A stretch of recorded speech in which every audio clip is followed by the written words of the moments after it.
এনবিআরের কর্মকর্তা মতিউর রহমানের ছেলে মুশফিকুর রহমান ইফাতের যে ছাগল কাণ্ড ঘটিয়েছে এই কুরবানি ঈদে, তা নিয়ে আমাদের কথা নরসিংদী থেকে স্বাগতম জানাচ্ছি। আমি বেনজির আহমেদ বেনু। সকল কর্মকর্তাই কিন্তু দুর্নীতিবাজ নয়, কিন্তু কিছু কিছু লোক দুর্নীতির সাথে এমনভাবে জড়িত হয়ে গেছে যে একটা ছাগল তার সন্তানকে 15 লক্ষ টাকা দিয়ে ছাগল কিনতে হচ্ছে। এটা আমাদের এই লজ্জা আমরা দেখাবো কাকে? এই মুখ আমরা কাকে দেখাবো? এইভাবে তো চলতে পারে না।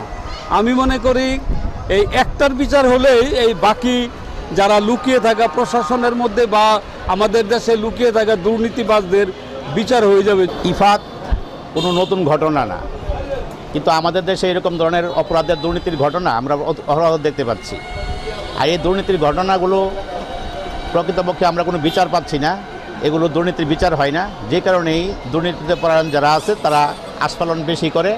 মানুষ যে খাইতে বসে সে 16 লক্ষ 17 লক্ষ টাকা একটা খাসি কুরবানি দেয়, 60 লক্ষ কুরবানি দেয়।